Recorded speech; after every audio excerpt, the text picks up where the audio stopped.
Romanos capítulo 12. Vamos a leer del verso número 3 en adelante, del 3 al 8.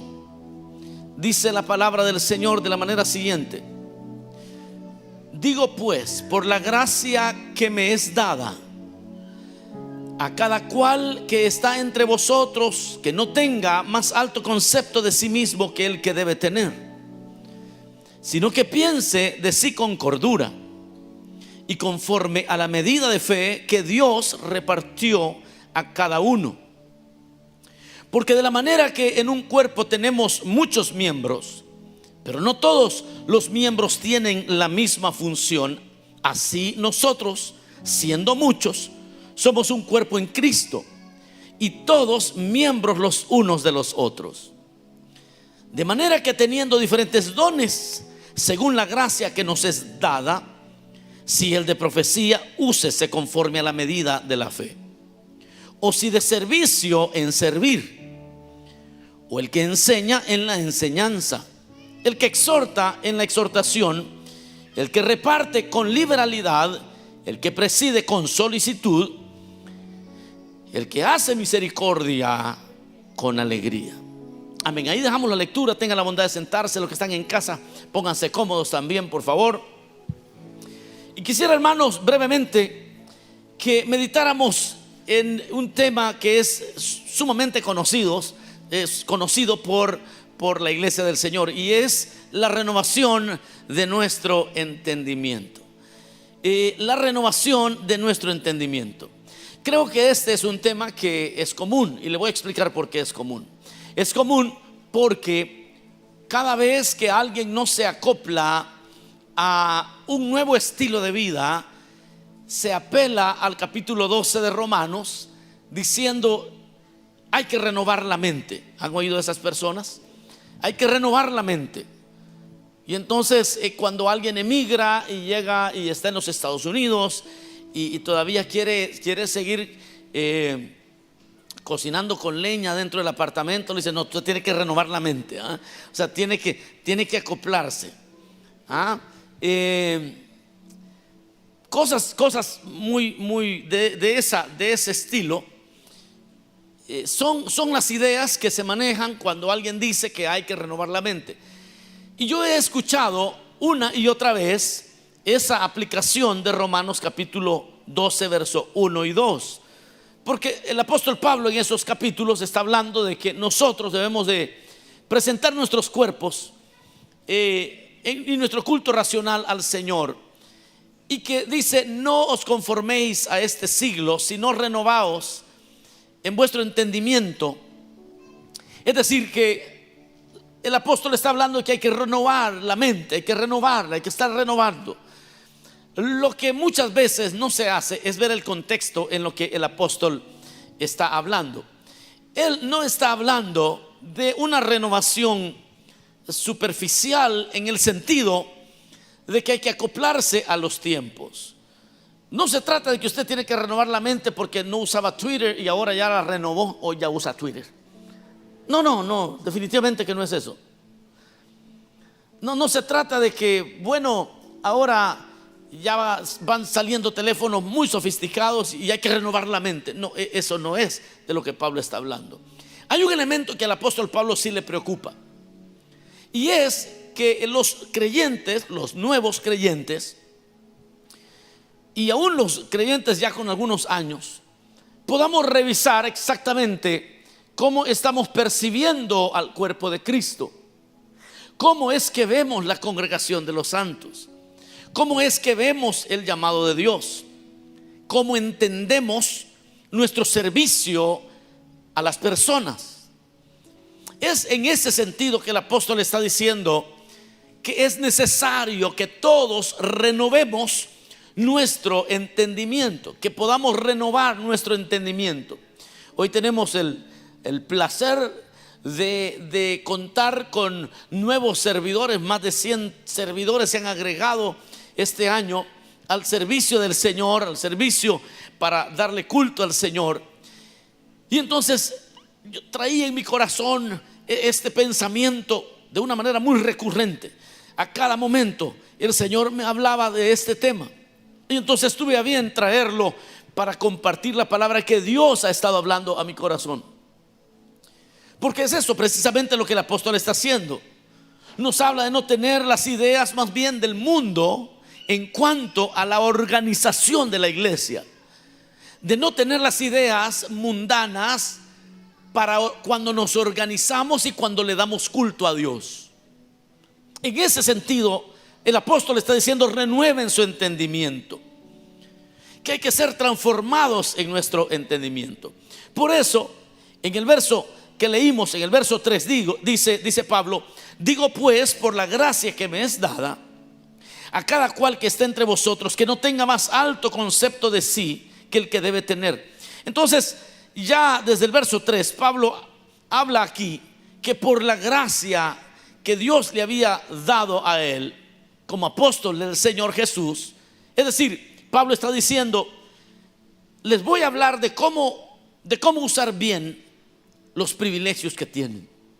Les voy a decir, en otras palabras, Pablo introduce la idea diciendo lo siguiente: de acuerdo a mí se me dio una gracia, soy apóstol, y de acuerdo a la gracia que yo recibí, entonces les voy a hablar a ustedes. Que es el mismo argumento que él va a usar para enseñarle a los demás a servir apropiadamente los dones espirituales y los dones naturales que tenemos, cómo servirle a los demás dentro de la iglesia del Señor. Y él es el que pone el ejemplo, porque él está diciendo: de acuerdo a la gracia que yo recibí. Más adelante habla de que todos hemos recibido una medida, y que todos hemos recibido una gracia, y que todos tenemos algo que aportar al cuerpo de Cristo, que todos tenemos algo que dar, que las personas que nos rodean son personas que usted puede bendecir con los regalos que Dios le ha dado. Usted, todos los que nacemos en este planeta, ya traemos capacidades. Algunos dicen que traemos más de 500 habilidades, de las cuales la gran mayoría solo descubre 3. Tres habilidades de más de 500. Pero en lo espiritual sucede lo mismo. Usted nace espiritualmente, es una nueva criatura, y en ese momento el Señor le capacita de acuerdo a la gracia que él tuvo. Le repartió a cada uno diferentes dones para servir al cuerpo de Cristo. Y por eso el apóstol comienza diciendo: por la gracia que él había recibido es que ahora les va a hablar, y va a tratar con varias formas de pensamiento, pensamientos derechos y pensamientos torcidos, pensamientos rectos, doctrina buena y doctrina equivocada. Y la primera que él aborda, el primer punto que él dice en cuanto a la renovación del pensamiento, porque eso es lo que dijo en el verso 2, que había que renovar el pensamiento. Habla, número 1, de la renovación en cuanto a la superioridad. Es decir, que nosotros ya venimos, ya hemos vivido, no sé cuántos años vivió usted en el sistema, pero los que estamos jovencitos, aquí los de 20 años, los de 30 años, todavía los de 40 se los dejamos pasar. Los de 40, hay de 40 aquí, porque todos se ven tan jóvenes, enmascarados, no se conocen. Pero imaginémonos a alguien de 50. De 50 casi no hay aquí, todos están jovencitos. Amén, dice la hermana allá atrás. Usted vivió 50 años absorbiendo un sistema que sus valores son la superioridad y el menosprecio. Y todos venimos de ese sistema. Todos venimos de un sistema que nos envuelve y nos obliga casi a pensar de esa manera. Pensémoslo en los jóvenes que se acaban de graduar. Hay una competencia en los que se gradúan. ¿De qué universidad salió? Y dependiendo la universidad, así es como el estatus.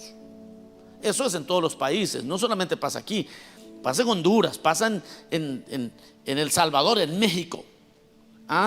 De repente hay universidades que son élites, Y entonces cuando usted pregunta, ¿y usted de dónde graduó? Y usted dice, no, yo de aquí, del college, aquí del comunitario. Y entonces ya como que lo ponen en una categoría, como en una segunda. Este es de segunda. Pero si usted comienza a decir, Pepperdine, yo soy gradué de Yale University, o egresé de, ¿qué? Oxford, ok. ¿Qué más? Harvard, aquí cerquita. Me fuimos al otro lado al otro lado del charco, dicen, al otro lado del océano. Pero vea esto, y eso te absorbe. ¿Y dónde vive? Y usted dice, no, yo vivo en Van Nuys. ya todos saben cómo está el asunto ahí.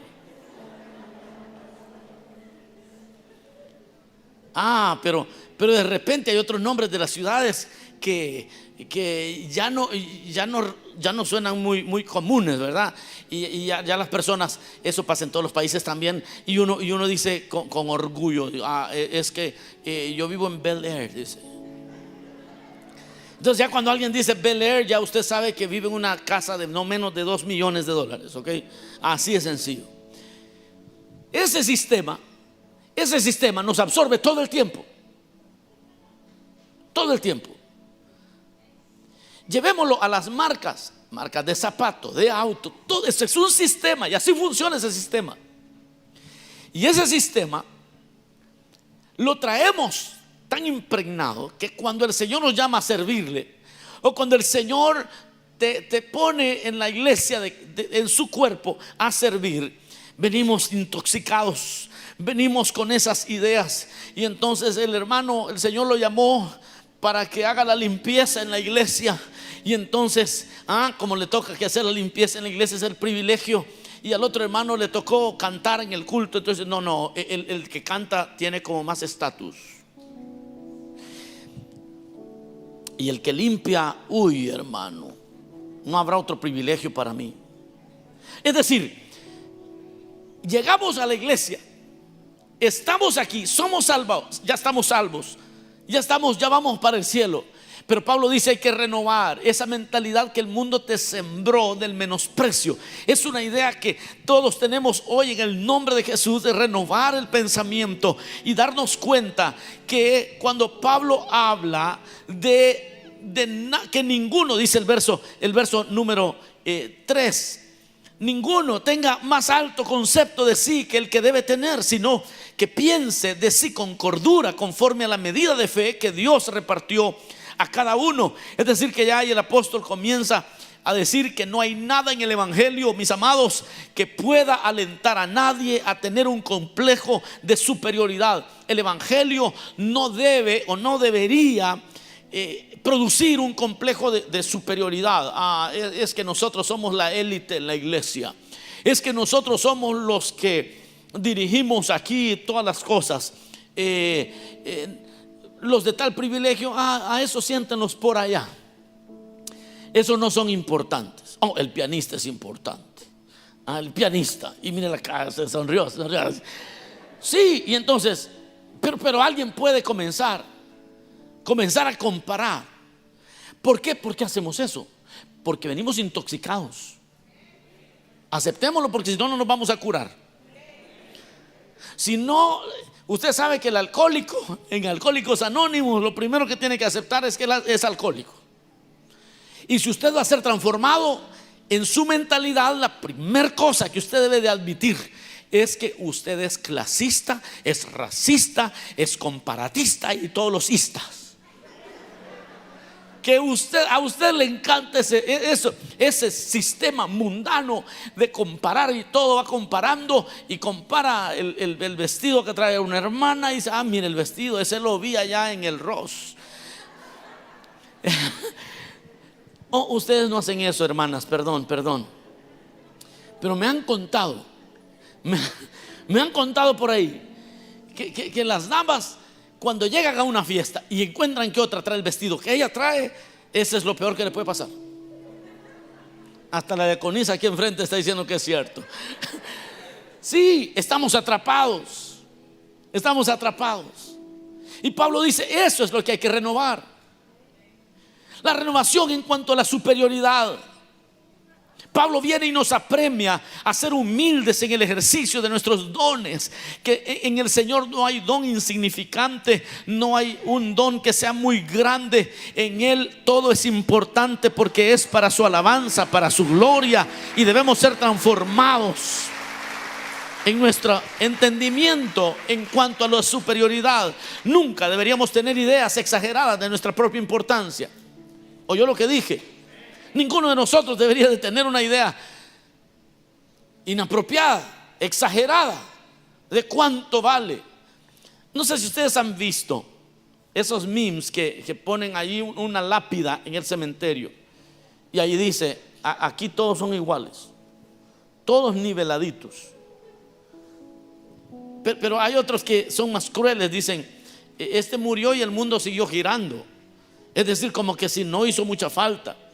Todos sabemos que nuestros familiares que ya pasaron a la presencia del Señor, hermanos en Cristo, amigos, son útiles y fueron útiles, y les extrañamos y les amamos. Pero el apóstol viene y nos dice: ustedes deben de ser, piensen con cordura, piensen con cordura. Somos importantes para el Señor, lo somos, pero nos apremia a que nunca deberíamos tener ideas exageradas de nuestra propia importancia, y que tampoco deberíamos tener envidia de los demás. ¿Por qué? Porque a cada uno el Señor le dio una medida.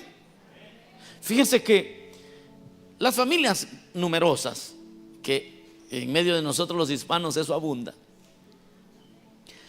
Sí, numerosas, cualquier familia que tenga más de 2 hijos ya es numerosa. Mi familia es numerosa, 3.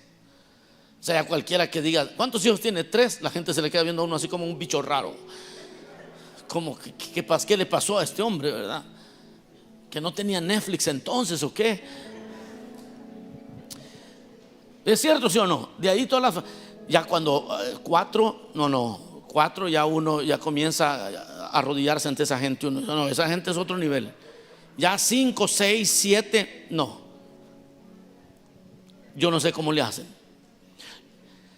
Pero en las familias numerosas sucede algo. Y aunque no sean numerosas, 2 hijos, ya con 2 hijos, si usted le echa flores a uno, al de 10 años, el de 5 años viene y le dice: papi, ¿y yo qué? ¿Cuántos hemos experimentado eso?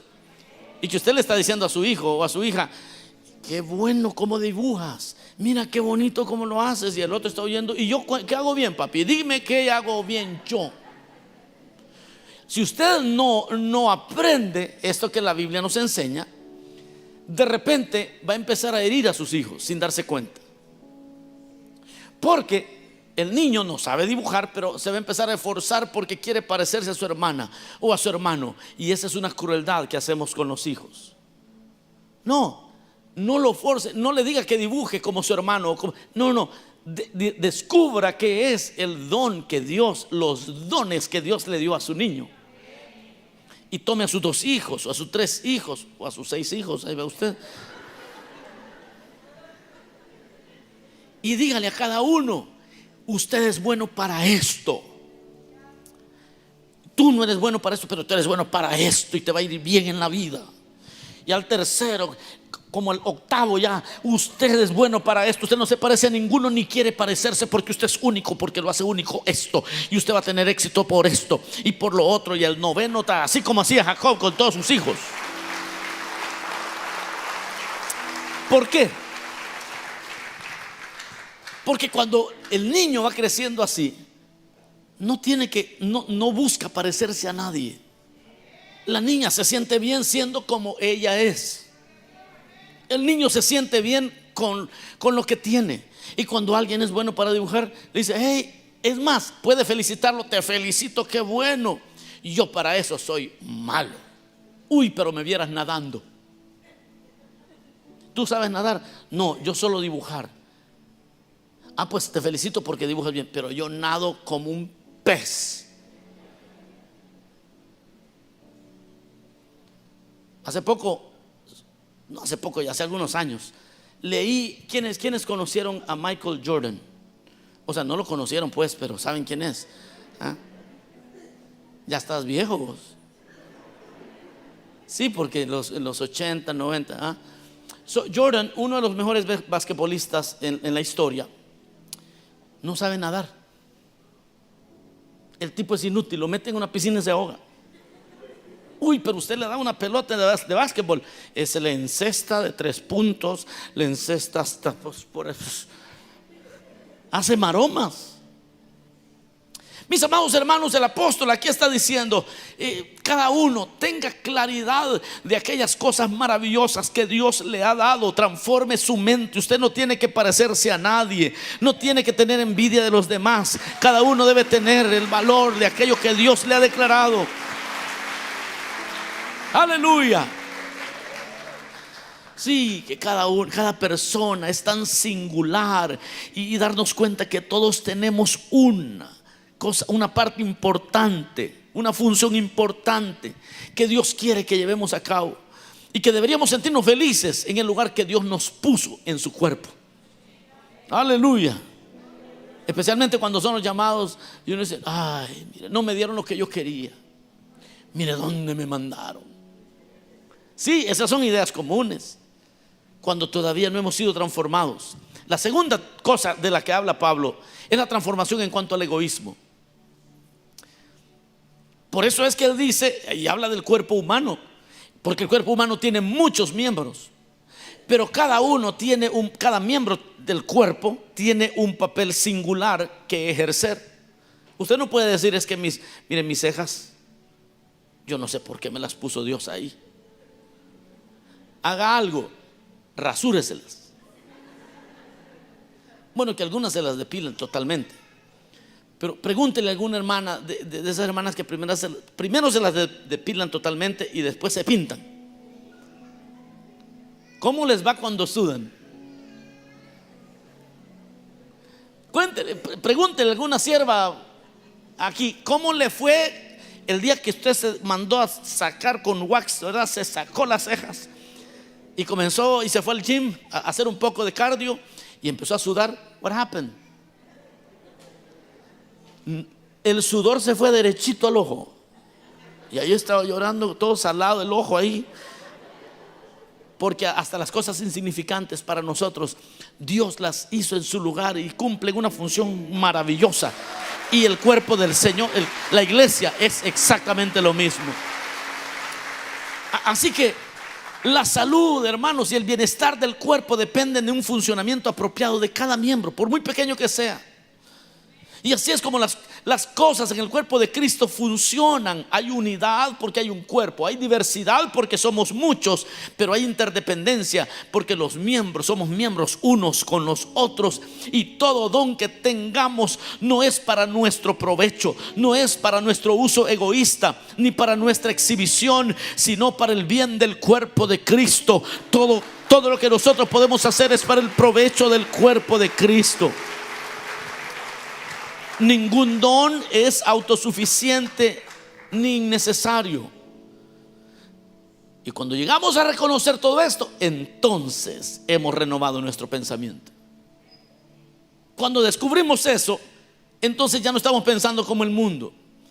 Hablando con alguien hoy antes de pasar a predicar, una hermana me contaba que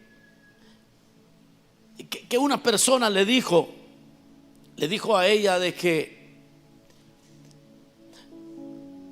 estaba menospreciando a las personas obreras, menospreciando a las personas que no completaron un grado universitario y no tienen una profesión.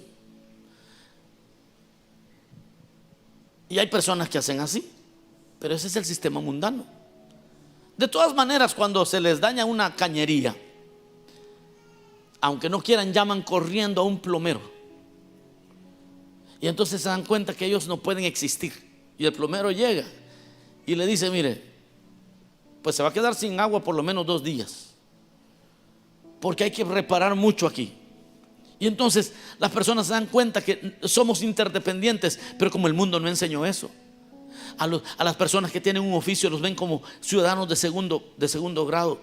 Pero esa idea llega hasta la iglesia. En la iglesia no hay creyentes de segunda categoría. Aquí todos somos hijos del mismo rey, tenemos la misma dignidad. Por lo tanto, hay que renovar entonces el pensamiento en cuanto al egoísmo. Y por último, nos habla de la renovación del uso de los dones. Me voy a detener rapidito en esto. Voy a pasar breve, voy a ser muy breve.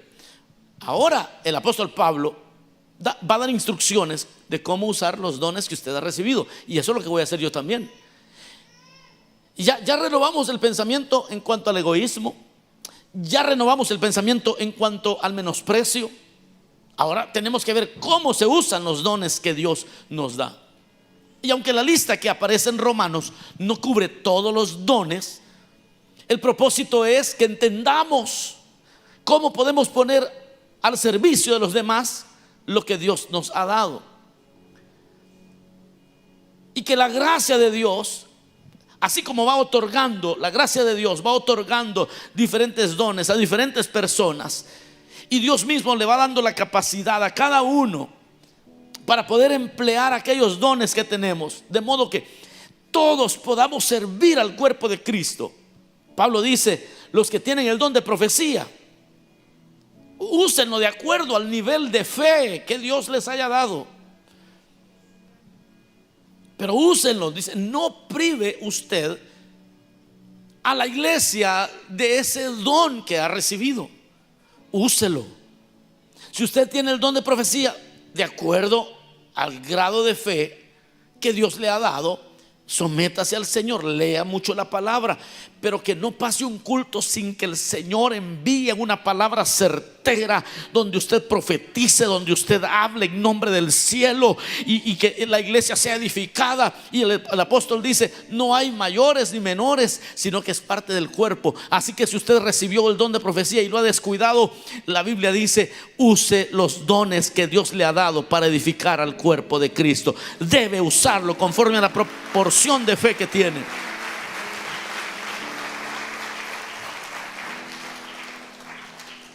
Luego dice que aquel que ha recibido el don de servicio, que también lo utilice. La persona que tiene el don o el ministerio del servicio son personas que tienen corazón de siervos y ven una oportunidad para servir, y ellos aprovechan cada oportunidad, y ellos cada vez encuentran maneras de servirle al cuerpo de Cristo. Entonces hágalo bien. El que enseña dice que lo haga en enseñanza, es decir, empiece a darse cuenta que es buen maestro, empiece a leer mucho más, tome clases, tome cursos, métase en clases de teología, comience a indagar mucho más en la palabra de Dios, porque usted ya descubrió que usted tiene ese don, y entonces usted es el de los que va a poder explicar la palabra de Dios y va a poder aplicarla a los corazones de los oyentes. Y sea el don que haya recibido de Dios, debemos darnos completamente aquello que Dios nos ha entregado. Luego dice Pablo, el de exhortación. Hay personas que han recibido el don de exhortación. Exhortación no es un don para andar regañando a todo el mundo. Lo voy a repetir porque aquí se fue la señal, amados. El don de exhortación no es eso de que es que Dios me dio el don de exhortación y son esos hermanos que a medio mundo regañan. Ay, es que ando exhortando, dice. No, el don de exhortación es, si bien es cierto, es el don de mover a los creyentes, a los santos, a desistir de toda forma de mal, pero también es un don que ayuda a que la iglesia y que los hermanos emprendan nuevos logros para Cristo en santidad y en servicio. Es alguien que anima, el llamado que Dios tiene en otras personas. Es esta autoridad que Dios te comienza a dar, porque de repente comienzas a hablar con un hermano y comienzas a hablar con una hermana, y estás hablando y de repente tú le descubres. Mira, el que tiene el don de exhortar, Mire, hermano, yo veo que usted, o mire, hermano, usted veo que tiene esta capacidad. ¿Y por qué no comienza a usarla? Dios la va a levantar. Déjeme orar por usted, que el Señor la use en la enseñanza, o que la use en la radio, no sé, donde Dios la quiera usar. Pero usted es porque tiene el don de exhortación. No solo regaña, sino que descubre las virtudes de los demás y les anima.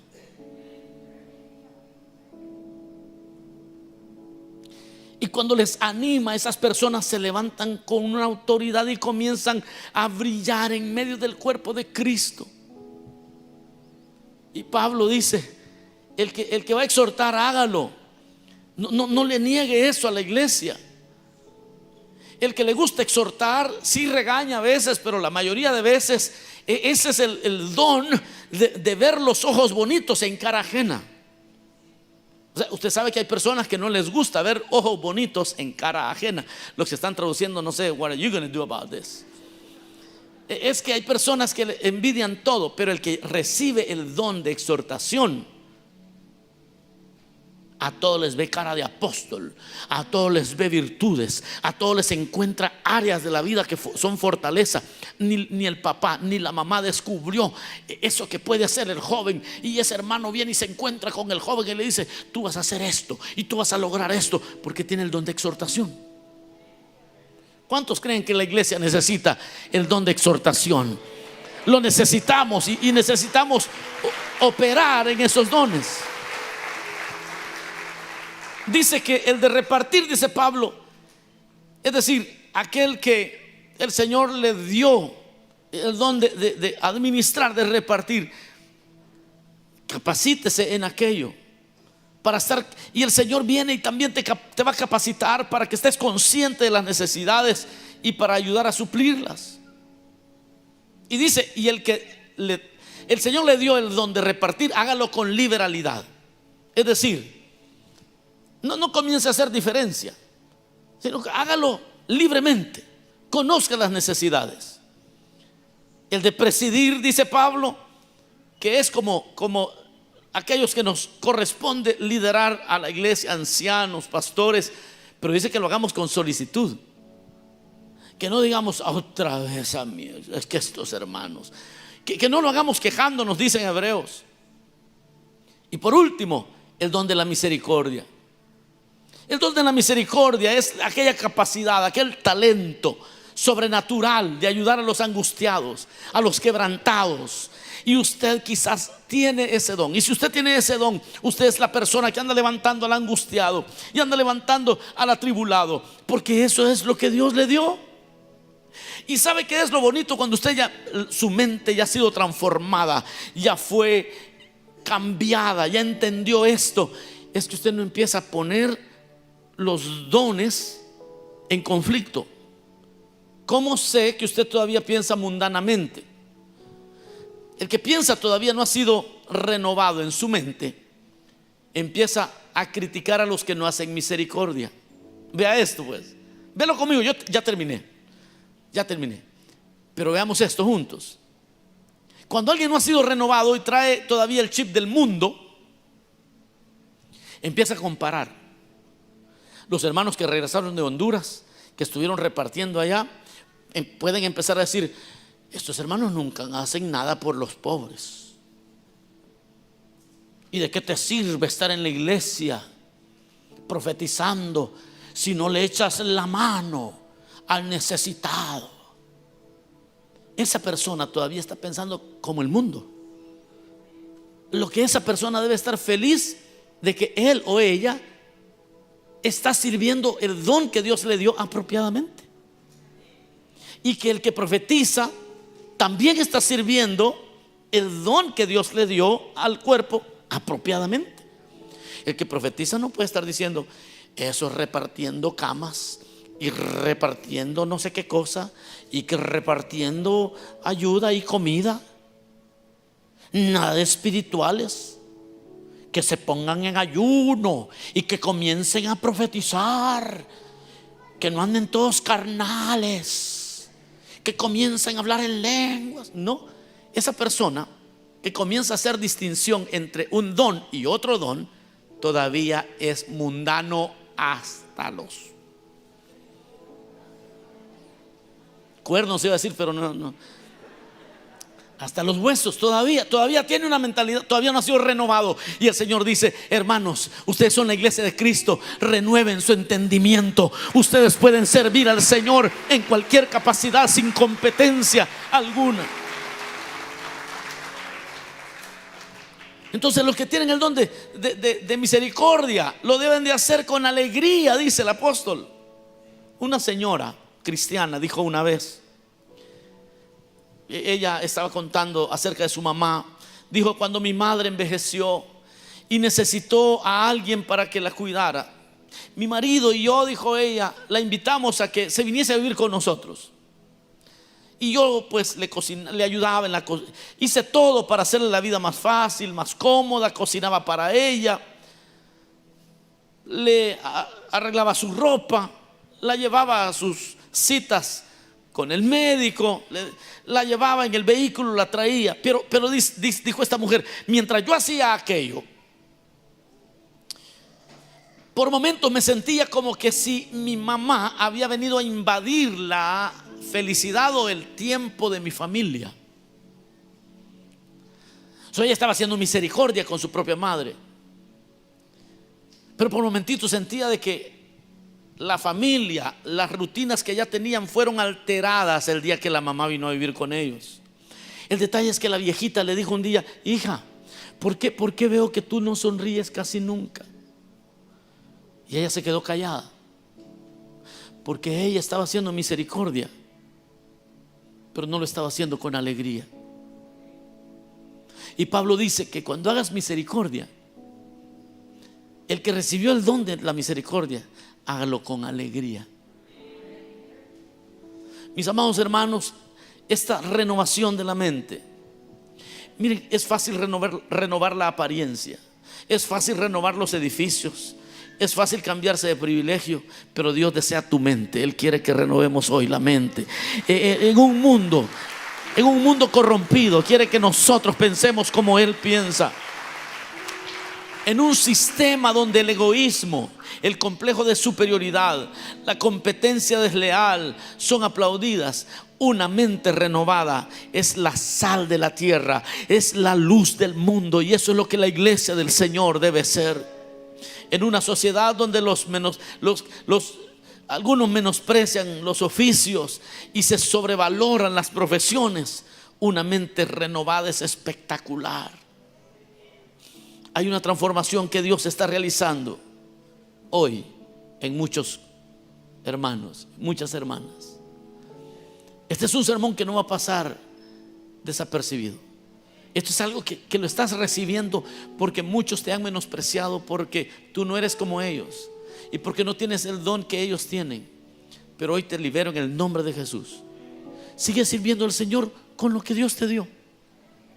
Y si alguien te quiere hacer sentir mal porque tú no profetizas, porque tú solamente ayudas a limpiar, o si alguien se siente inferior, que cambie hoy esa mentalidad.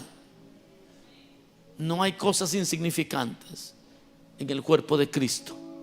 La renovación de la mente comienza cuando empezamos a darnos cuenta que no tenemos una sola parte del cuerpo en nuestro cuerpo que sea inservible. Y nosotros somos el cuerpo de Cristo. No hay una sola pieza inservible. Vamos a orar, digámosle: Señor, gracias. Gracias por tu palabra. Gracias, Señor, porque tu palabra es viva y eficaz. Transformas el corazón, transformas la mente. Gracias por tu palabra, Señor, porque hoy podemos valorar nuestro llamamiento, porque hoy podemos desintoxicarnos la mente, Señor. Muchas personas fueron desanimadas, fueron desechadas porque no se entendió el tema de la renovación de la mente en cuanto a los dones que tú le has dado a tu iglesia. Ahora restaura, Señor. Restaura a aquellos que se han alejado porque los hirieron, porque no valoraron sus dones. En el nombre de Jesús.